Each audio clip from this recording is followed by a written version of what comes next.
بسم الله الرحمن الرحيم الحمد لله رب العالمين والعاقبة للمتقين والصلاة والسلام على سيدنا محمد وعلى آله وأصحابه أجمعين اما بعد۔ آج کی مجلس میں انشاءاللہ کثرت سجود یعنی کثرت سے سجدہ کرنے کی اہمیت اور اس کی فضیلت کو ذکر کیا جائے گا۔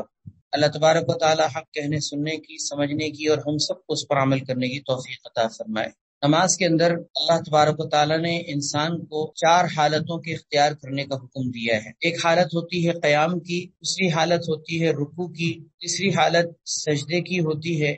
اور چوتھی حالت تشہد کی یعنی التحیات میں جو بیٹھنا وہ کہلاتا ہے، یہ چوتھی حالت ہوتی ہے۔ انسان کی پوری نماز کے اندر اگر آپ دیکھیں تو یہ 4 حالتوں سے انسان گزرتا ہے: قیام، رکوع، سجود اور تشہد۔ ان 4 حالتوں میں سب سے زیادہ ایسی حالت کہ جس میں انسان کی تواضع کا اظہار ہو اور جس میں سب سے زیادہ انسان کی عاجزی اور انکساری کا اظہار ہو، وہ ظاہر ہے کہ سجدے کی حالت ہے۔ سجدہ انسان کا ایسی حالت کا نام ہے کہ جس میں انسان اپنے جسم کا سب سے معزز حصہ، سب سے اشرف اور عظمت والا حصہ، جس کو سر کہا جاتا ہے، پیشانی کہا جاتا ہے، یہ پیشانی اللہ رب العزت کے سامنے رکھ دیتا ہے اور اپنی عاجزی اور انکساری کا انتہائی درجے کا اظہار کرتا ہے۔ اس لیے نماز کے ان 4 حالتوں کے اندر جو سب سے اہم حالت ہے سجدہ، اس سجدے کو آج انشاءاللہ ہم تھوڑا تفصیل سے پڑھیں گے۔ اللہ تبارک و تعالی ہم سب کو اس سجدے کی اہمیت کو سمجھنے کی توفیق عطا فرمائے۔ حدیث میں آتا ہے، حضرت ربیعہ ابن کعب رضی اللہ تعالیٰ عنہ ایک صحابی ہیں، نبی کریم صلی اللہ علیہ وسلم کے خدمتگار صحابی تھے، خادم تھے، آپ صلی اللہ علیہ وسلم کی خدمت کیا کرتے تھے، اور یہ اصحاب صفہ میں سے ہیں۔ صفہ کے ان خوش نصیب خوش قسمت طالب علموں میں شامل ہیں کہ جن کو نبی کریم صلی اللہ علیہ وسلم کے پاس مستقل علم حاصل کرنے کے لیے اپنے آپ کو وقف کر دینے کا شرف حاصل ہے۔ ان میں سے ایک صحابی حضرت ربیعہ بن کعب رضی اللہ تعالیٰ عنہ، وہ فرماتے ہیں کہ میں نبی کریم صلی اللہ علیہ وسلم کے پاس ایک دفعہ رات گزار رہا تھا، اس مقصد سے کہ میں رات کی آپ کی خدمت کو سر انجام دے دوں، کہ رات کو آپ اٹھتے ہیں، آپ صلی اللہ علیہ وسلم کو وضو کی اور پانی کی حاجت ہوتی ہے، تو میں آپ کی خدمت کے یہ کام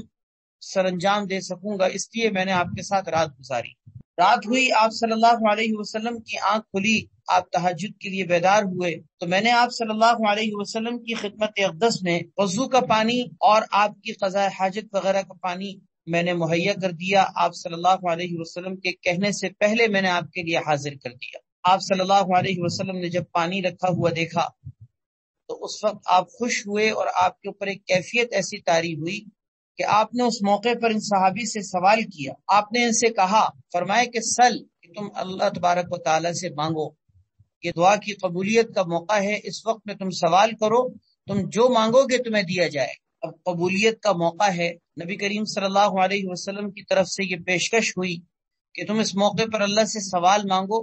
اللہ تبارک و تعالیٰ تمہیں ضرور عطا کریں گے، یہ قبولیت کا موقع ہے۔ تو اس موقع پر حضرت ربیعہ بن کعب رضی اللہ تعالیٰ عنہ نے آپ صلی اللہ علیہ وسلم سے عرض کیا، اسألک مرافقتک فی الجنہ،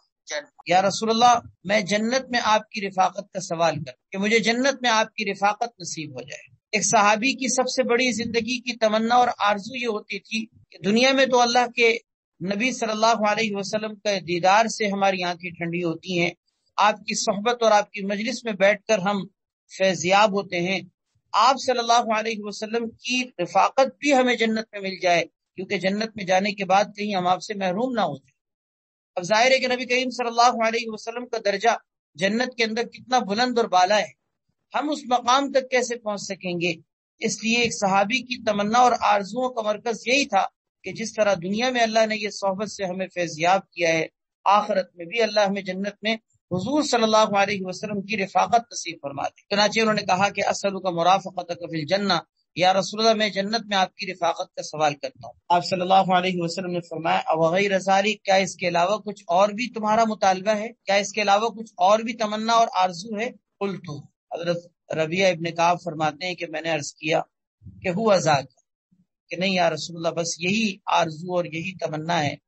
کہ میں جنت میں آپ کی رفاقت چاہتا ہوں، کہ جنت میں آپ کا ساتھ مل جائے۔ اللہ، نبی کریم صلی اللہ علیہ وسلم نے اس موقع پر جنت کی رفاقت کی اس تمنا کو پورا کرنے کے لیے آپ نے ایک طریقہ بتایا۔ آپ نے فرمایا فَأَعِنِّي عَلَى نَفْسِكَ بِكَثْرَةِ السُّجُودِ، کہ اگر تم میری جنت میں رفاقت چاہتے ہو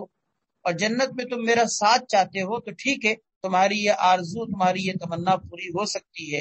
لیکن اس کے لیے تمہیں میرے ساتھ ایک تعاون کرنا ہو، اور وہ تعاون یہ کہ فَأَعِنِّي عَلَى نَفْسِكَ بِكَثْرَةِ السُّجُودِ، تم اپنے نفس کی مخالفت کرتے ہوئے، یعنی نفس کے نہ چاہتے ہوئے بھی تم میرے ساتھ تعاون کرو کثرت سجود، یعنی کثرت سے سجدہ کرتے ہوئے، کہ دنیا کی زندگی میں تم کثرت سے سجدہ کرو، دل نہ چاہے، نفس نہ چاہ رہا ہو، تب بھی نفس کی مخالفت کرتے ہوئے تم میرے ساتھ یہ تعاون کرو کہ کثرت سے دنیا میں سجدہ کیا کرنا، تاکہ تم اس کے نتیجے میں قیامت کے دن جنت میں میرے رفیق بن سکو گے، اور جنت میں اللہ تمہیں میری رفاقت عطا فرما دے۔ یہ جو آپ نے فرمایا نا کہ فَأَعِنِّي، کہ تم میرے ساتھ تعاون کرو، تعاون یہ ایسا ہی ہے جیسے کہ کوئی ڈاکٹر اپنے مریض کو کہتا ہے کہ آپ بالکل صحیح ہو جائیں گے، بس آپ کو تھوڑا سا میرے ساتھ تعاون کرنا ہو۔ تعاون کا مطلب کیا ہوتا ہے؟ کوئی مدد نہیں، ڈاکٹر کوئی مدد نہیں چاہ رہا ہوتا اس، لیکن وہ تعاون صرف اس معنی میں کہہ رہا ہوتا ہے کہ میں جو آپ کو کہوں گا علاج کا طریقہ کار اختیار کرنے کے بارے میں، جن چیزوں سے پرہیز کرنے کے بارے میں آپ کو تجویز کروں گا، آپ میرے بتائے ہوئے طریقے کے مطابق کچھ دن گزار لیں، آپ کو انشاءاللہ ضرور فائدہ ہوگا۔ اس سے معلوم ہوا کہ جیسے ڈاکٹر وہ تعاون طلب کرتا ہے، یعنی اس کا مطلب اپنی تجاویز پر عمل کرنے کا مطالبہ کرتا ہے، اسی طرح نبی کریم صلی اللہ علیہ وسلم نے بھی تعاون طلب کیا ہے، جس کا مطلب یہ کہ آپ نے فرمایا کہ تم میرے بتائے ہوئے طریقے پر چلو، اس کے نتیجے میں تمہیں جنت میں رفاقت نصیب ہوگی، اور وہ طریقہ یہ کہ دنیا میں تم کثرت سے سجدے کر۔ یہ نبی علیہ الصلوۃ والسلام نے طریقہ بتایا کہ جس کے نتیجے میں انسان کو جنت میں حضور صلی اللہ علیہ وسلم کی رفاقت نصیب ہو۔ اور یہ سجدے کی حالت اتنی قیمتی حالت ہے اور اتنی قرب خداوندی کی حالت ہے کہ حدیث کے مطابق صحیح مسلم کی روایت ہے کہ بندہ اس حالت سے زیادہ اور کسی حالت میں اپنے رب کے قریب نہیں ہوتا جتنا وہ سجدے کی حالت میں ہوتا ہے۔ جس میں آتا ہے اقرب ما یکون العبد من ربہ وهو ساجد، سب سے زیادہ بندہ اپنے رب کے قریب اس وقت ہوتا ہے جب وہ سجدے کی حالت میں ہوتا ہے۔ لہذا آپ صلی اللہ علیہ وسلم نے فرمایا فاکثر الدعاء، لہذا اس حالت میں تم اللہ رب العزت سے کثرت سے دعا مانگا کرو، کیونکہ جس حالت میں بندہ اپنے رب کے سب سے زیادہ قریب ہے، اس حالت میں پہنچ کر انسان کو اللہ سے دعا کثرت سے مانگنی چاہیے۔ ایک اور روایت میں ہے آپ صلی اللہ علیہ وسلم نے فرمایا کہ مجھے اس بات سے منع کیا گیا ہے کہ میں رکوع و سجدے کے اندر قرآن کریم کی تلاوت کیا کروں، کہ رکوع و سجدے کے اندر تلاوت کرنے سے مجھے منع کیا گیا، کیونکہ رکوع اور سجدے کے اندر انسان اللہ تعالیٰ کی تسبیح اور تقدیس بیان کرتا ہے، اس کی تعظیم بیان کرتا ہے، اس کی پاکی و حمد و ثنا بیان کرتا ہے۔ تو آپ نے فرمایا کہ مجھے اس بات سے روکا گیا، منع کیا گیا کہ میں رکوع و سجدے کے اندر قرآن کریم کی تلاوت کروں، البتہ تم ایسا کیا کرو کہ امر رکوع فعظموا فیہ الرب، کہ رکوع کے اندر تم اپنے رب کی، اپنے پروردگار کی تعظیم بیان کیا کرو، اور اما السجود فاجتہدوا فی الدعاء، اور سجدے کے اندر تم خوب محنت کے ساتھ دعا کیا کرو۔ صرف دعا کرنے کا حکم نہیں دیا بلکہ فرمایا دعا میں خوب محنت کیا کرو، یعنی سجدے کے اندر خوب لمبی لمبی دعائیں کیا کرو، اس لیے کہ فَقَمِنٌ أَن يُسْتَجَابَ لَكُمْ، یہ بات زیادہ لائق تر ہے اور اس بات کے زیادہ امکانات ہیں کہ تمہاری سجدے کے اندر مانگی جانے والی دعا رد نہیں کی جائے گی اور تمہاری دعا قبول کر لی جائے گی۔ اس سے سجدے کی فضیلت یہ معلوم ہوئی کہ سجدے کے اندر بندے کو سب سے زیادہ قرب بھی نصیب ہوتا ہے، اور سجدے کے اندر مانگی جانے والی دعا سب سے زیادہ قبول ہونے کے قریب تر ہوتی ہے۔ قرآن کریم میں آپ دیکھیں سورہ علق، اقرأ بسم ربک الذی خلق، جو قرآن کریم کی پہلی وحی اتری ہے نا، اقرأ بسم ربک الذی خلق، یہ سورہ اقرأ جس کہلاتی ہے، سورہ علق بھی جس کو کہتے ہیں۔ آپ اس کی سب سے آخری آیت دیکھیں، میں وہ آیت پڑھ کے سناتا ہوں، اس آیت کو سننے کی وجہ سے سجدہ تلاوت لازم ہو جاتا ہے، اس لیے سجدہ تلاوت کر لیجئے گا۔ میں اس آیت کا ترجمہ کر کے آپ کے سامنے ذکر کر رہا ہوں۔ اس آیت میں بھی اللہ تعالیٰ نے سجدے کی فضیلت کو ذکر کیا ہے، کلا لا تطعہ، ہرگز نہیں اے نبی آپ ان لوگوں کا کہنا مت مانیے، آپ اس کا کہنا مت مانیے جو آپ کو روک رہا ہے، کلا لا تطع واسجد واقترب، اے نبی آپ سجدہ کر کے قریب آ جائیے، واسجد اے نبی آپ سجدہ کیجئے، واقترب اور قریب آ جائیے۔ کیا مطلب؟ سجدہ کر کے آپ میرے قریب آ جائیے، یعنی اللہ کے قرب کے منازل کو حاصل کریں۔ گویا سجدے میں بندے کو اللہ تبارک و تعالیٰ کا سب سے زیادہ قرب بھی نصیب ہوتا ہے، جنت میں نبی کریم صلی اللہ علیہ وسلم کی رفاقت بھی نصیب ہوتی ہے۔ اللہ ایک اور روایت نے حضرت معدان ابن طلحہ کا واقعہ نقل کیا ہے.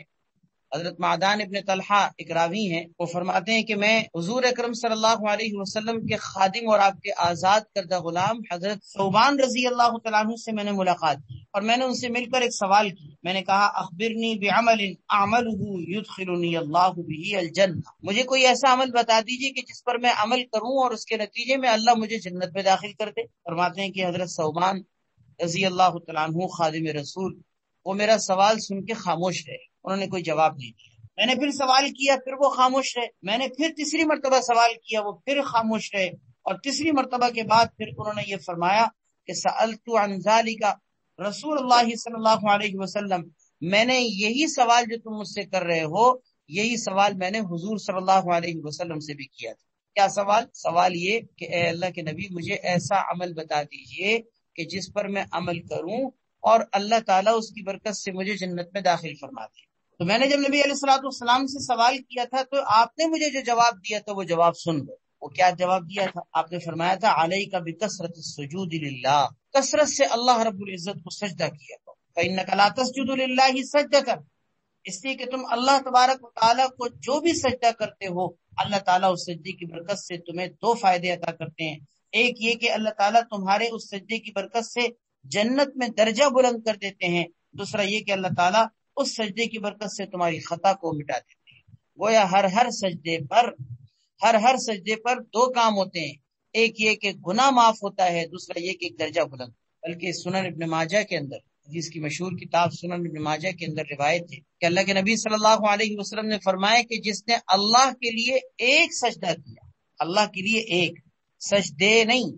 اللہ کے لیے ایک سجدہ کیا، یعنی ایک مرتبہ بھی سجدہ کیا، اللہ تعالیٰ اس کو ایک سجدے کی برکت سے 3 انعام عطا فرماتے. پہلا انعام یہ عطا فرماتے ہیں کہ اللہ تبارک و تعالیٰ اس کا ایک درجہ بلند کر دے. دوسرا انعام یہ فرماتے ہیں کہ اللہ تعالیٰ اس کی ایک خطا کو مٹا دیتے ہیں، ایک گناہ کو معاف کر. اور تیسرا انعام یہ ہے کہ اللہ تعالیٰ اس کے لیے اس سجدے کی برکت سے ایک نیکی لکھ دیتے ہیں. تو یہ 3 انعام ہر سجدے پر انسان کو نصیب ہوتے ہیں. ایک درجہ بلند ہوتا ہے، ایک گناہ معاف ہوتا ہے، اور ایک نیکی لکھی جا رہی ہے. صحابی رسول حضرت ابو ذر رضی اللہ تعالیٰ عنہ، حضرت ابو ذر غفاری رضی اللہ تعالیٰ عنہ بڑے مشہور صحابی ہیں. انہوں نے ایک موقع پر نماز پڑھی اور نماز کو انہوں نے تخفیف کے ساتھ پڑھا، یعنی لمبے قیام نہیں کیے، بلکہ نماز کے اندر قرات مختصر کی. اور مختصر قرات کے نتیجے میں ظاہر ہے کہ اس سے نماز جلدی ختم ہوتی ہے. تو کسی نے نماز کے بعد ان سے پوچھا کہ آپ اللہ کے نبی کے صحابی ہیں اور آپ اتنی مختصر نماز پڑھ رہے ہیں، آپ کو تو لمبی نماز پڑھنی چاہیے تھی. اس کے ذہن میں یہ تھا کہ شاید یہ بہت لمبی نماز پڑھیں گے، یعنی بہت لمبی صورتیں پڑھیں گے. تو جب انہوں نے دیکھا تو کہا کہ میں نے سوچا تھا کہ آپ اللہ کے نبی کے صحابی ہیں، آپ کے قیام تو بہت لمبا ہوگا، لیکن آپ نے اتنی مختصر نماز کیوں پڑھی؟ صحابی رسول حضرت ابو ذر رضی اللہ تعالیٰ عنہ کا جواب سنیں. انہوں نے کہا کہ یہ بتاؤ الم اتم الرکوع والسجود، کیا میں نے رکوع سجدے مکمل نہیں کیے؟ یعنی نماز کو اچھے طریقے سے ادا نہیں کیا، جو نماز کے ارکان ہے اس کو پورا نہیں کیا. پوچھنے والے نے کہا، اس نے کہا کہ ضرور آپ نے یقیناً نماز تو پوری طریقے سے پڑھی، اچھے طریقے سے پڑھی، البتہ میرے کہنے کا مقصد یہ ہے کہ آپ نے مختصر کیوں پڑھی؟ ان کا جواب یہ تھا، انہوں نے کہا کہ میں نے اللہ کے نبی صلی اللہ علیہ وسلم کو فرماتے ہوئے سنا ہے من سجد للہ سجدۃ رفع بها درجۃ فی الجنہ، جس نے اللہ کے لیے ایک مرتبہ سجدہ کیا، اللہ تعالیٰ اس ایک سجدے کی برکت سے جنت میں اس کا ایک درجہ بلند کر دیتے ہیں. تو میں نے یہ چاہا کہ مجھے جنت کے کئی درجات ملیں، لہذا مختصر نماز پڑھنے کی وجہ سے میں نے زیادہ سے زیادہ سجدے کیے کہ مجھے زیادہ سے زیادہ درجات ملیں. دیکھیں نا، مثال کے طور پر اگر ایک آدمی 20 منٹ تک 2 رکعت پڑھتا ہے اور لمبا قیام کرتا ہے، لمبی رکعتیں پڑھتا ہے اور 2 ہی رکعت پڑھتا ہے 20 منٹ تک، تو اس کو 4 سجدے کرنے کا موقع ملے گا. اور اگر 20 منٹ میں مختصر قرات کر کے مختصر قیام کر کے کئی ساری نماز پڑھنا چاہے تو وہ 8 رکعت پڑھ سکتا ہے،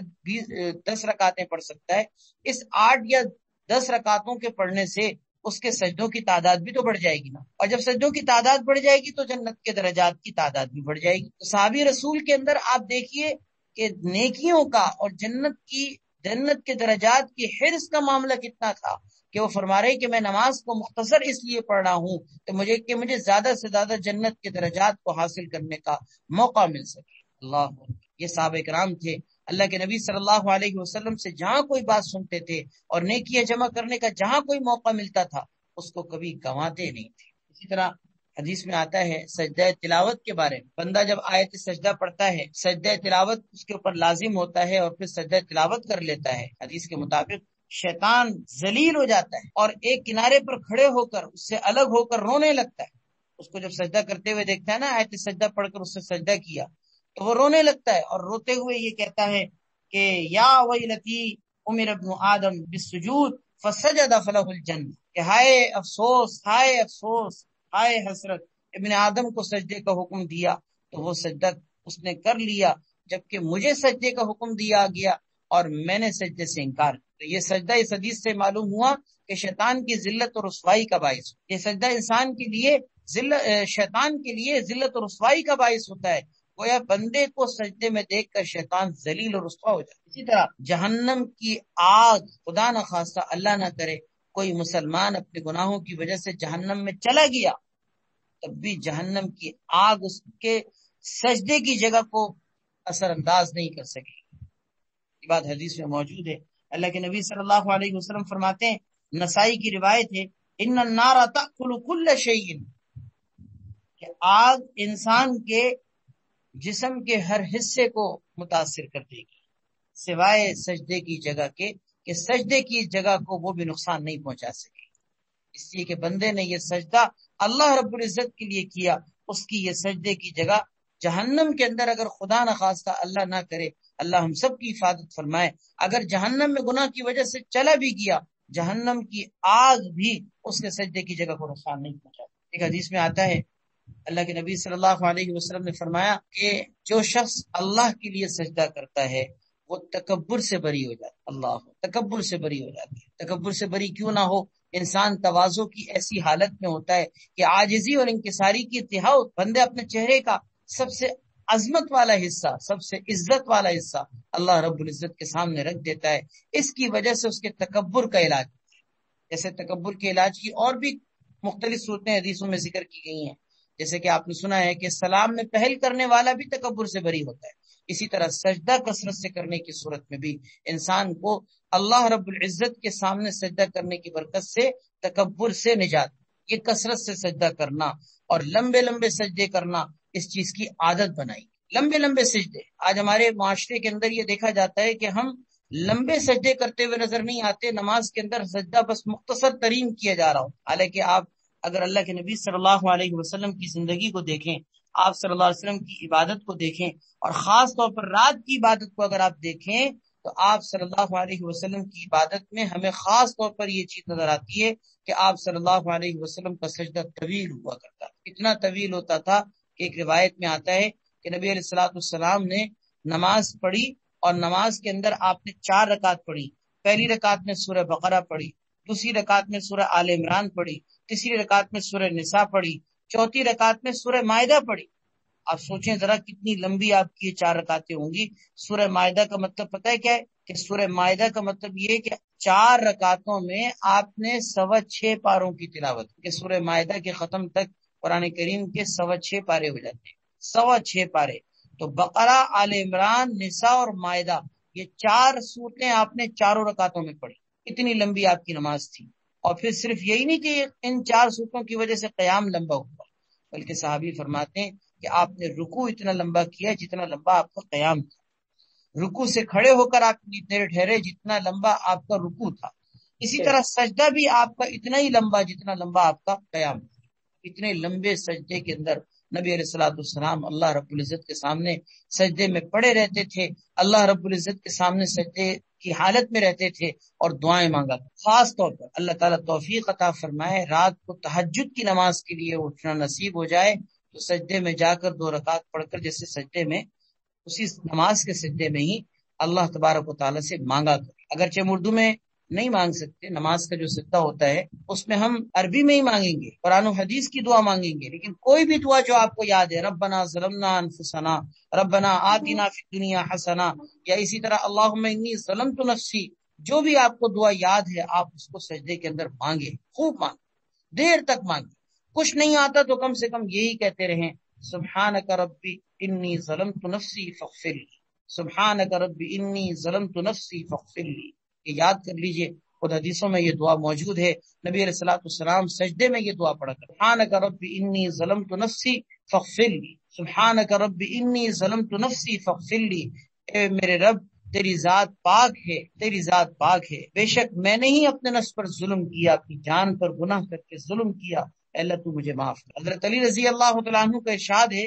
کہ سب سے زیادہ بہترین بات سجدے کے اندر کرنے کی وہ یہ ہے کہ رب انی ظلمت نفسی فاغفر لی. سب سے زیادہ بہترین بات سجدے کے اندر کرنے کی یہ ہے کہ انسان سجدے میں جا کر اللہ تعالیٰ سے اس بات کا اقرار کر کے معافی مانگے کہ اللہ میں نے اپنے نفس پر ظلم کیا، تو مجھے معاف کر. بلکہ میڈیکلی حوالے سے آپ میڈیکل سائنس کے حوالے سے بھی اگر آپ اس کی ریسرچ کریں، آپ اس کو پڑھیں، تو آپ کی عقل دنگ رہ جائے گی کہ سجدے کے اندر انسان کی کثرت اور سجدے کے اندر انسان کا لمبا سجدہ کرنا، یہ میڈیکلی سائنس بھی یہ کہتی ہے کہ انسان کے لیے جسمانی طب اور صحت کے اعتبار سے بہت مفید چیز. بلکہ ایک جگہ میں اس کی تحقیق پڑھ رہا تھا کہ انسان کے جسم کا خون کا جو دورانیہ ہوتا ہے پورے جسم کے اندر گردش کر رہا ہوتا ہے، سر کی طرف خون کا دورانیہ اتنی آسانی کے ساتھ نہیں آتا، کیونکہ انسان جب کھڑا ہے یا بیٹھا ہے یا لیٹا ہے، کسی بھی حال میں سر کی طرف خون کے دورانیے کی وہ لوکیشن نہیں بنتی جتنی وہ صورتحال بنتی ہے سجدے کے اندر، کیونکہ انسان کا جسم اس حالت میں نیچے ہو جاتا ہے، اور سر انسان کا سجدے میں جب ہوتا ہے تو جسم کا خون کا دورانیہ سارا کا سارا سر کی طرف ہوتا ہے. لہذا اس طرح سجدے کے اندر دیر تک پڑے رہنے کی وجہ سے ہوتا یہ ہے کہ انسان کے خون کا دورانیہ جب سر کی طرف آتا ہے تو سر کے اور دماغ کے اور آنکھوں کے اور کان کے، دانتوں کے، مسوڑوں کے بہت سارے امراض، ان امراض کا دفعیہ ہوتا ہے. اللہ تبارک و تعالیٰ اس خون کی سرکولیشن کی وجہ سے اس کو دماغی اور سر کی بہت ساری بیماریوں سے محفوظ کرتے ہیں. یہ جدید ریسرچ ہے، آپ اس کو پڑھ کے دیکھ لیجیے، انٹرنیٹ پہ بھی اس کی کثرت سے جو ہے فوائد موجود ہیں کہ لمبا سجدہ کرنے کی وجہ سے انسان کو ڈپریشن، ٹینشن، اسی طرح بی پی کا ہائی ہونا، سر کے درد کا مسئلہ، کانوں کی قوت سماعت، آنکھوں کی قوت بصارت، ان ساری چیزوں میں فائدہ ہوتا ہے. اللہ کے نبی صلی اللہ علیہ وسلم نے ہمیں ایک دفعہ نہیں، دن میں کتنی مرتبہ سجدہ کرنے کا حکم دیا. نمازوں کے اندر ہم سجدہ کر رہے ہوتے ہیں، نوافل کے اندر سجدہ کر رہے ہوتے ہیں، سنتوں کے اندر ہم سجدہ کر رہے ہوتے ہیں. اس کے علاوہ نمازوں سے ہٹ کر بھی کوئی نعمت مل گئی ہے، سجدہ شکر کر رہے ہوتے ہیں. آیت سجدہ کی تلاوت کی، اس پر ہم سجدہ کر رہے ہوتے ہیں. یہ مختلف ہمیں مواقع ملتے ہیں سجدہ کرنے کے. ان سجدہ کرنے کے معاملات میں انسان کو سستی کا شکار نہیں ہونا چاہیے. اللہ تبارک و تعالی ہمیں ان سجدوں کی اہمیت کو جاننے کی توفیق عطا فرمائے. ان سجدوں کے اندر انسان کو اگر سرور اور لذت مل جائے تو انسان اپنے سجدے سے سر کو نہ اٹھے. کیونکہ سوچیں ذرا، آپ سجدے میں کس کے سامنے پڑے ہوئے؟ آپ نے ماتھا، اپنی پیشانی کس کے سامنے ٹیکی؟ اللہ تبارک و تعالیٰ کے سامنے، جو احکم الحاکمین ہے، خالق کائنات ہے. اس رب کے سامنے آپ نے اپنے سر کو اس کے قدموں میں ڈھیر کر دیا. حدیث میں آتا ہے، جس کا مفہوم ہے کہ انسان جب سجدے میں ہوتا ہے تو وہ اللہ تبارک و تعالیٰ کے قدموں میں ہوتا ہے، اور اس حالت میں انسان کو اللہ تبارک و تعالیٰ کے سامنے قرب کا کتنا بڑا مقام مل رہا ہوتا ہے. اس لیے اللہ تبارک و تعالیٰ ہم سب کو سجدوں کی کثرت کا جو ہے عمل اختیار کرنے کی توفیق عطا فرمائے، اور اس میں کثرت سے ہی نہیں بلکہ لمبے لمبے سجدے کرنے کی بھی اللہ میں توفیق عطا فرمائے، اور لمبے سجدے کر کے خوب مانگے. حدیث میں ہے کہ سجدے کی حالت میں خوب دعا مانگو تاکہ تمہاری دعا قبول ہو. اللہ تعالی ہم سب کو اس عمل کی توفیق عطا فرمائے. وآخر دعوانا ان الحمدللہ رب العالمین. دعا فرمانے تبارک و تعالی جو کچھ کہا گیا، سنا گیا، اس پر عمل کی توفیق نصیب ہو جائے. الحمدللہ رب العالمین والعاقبۃ للمتقین والصلاۃ والسلام علی سیدنا محمد وعلی آلہ واصحابہ اجمعین. یا رب العالمین، اپنے فضل و کرم سے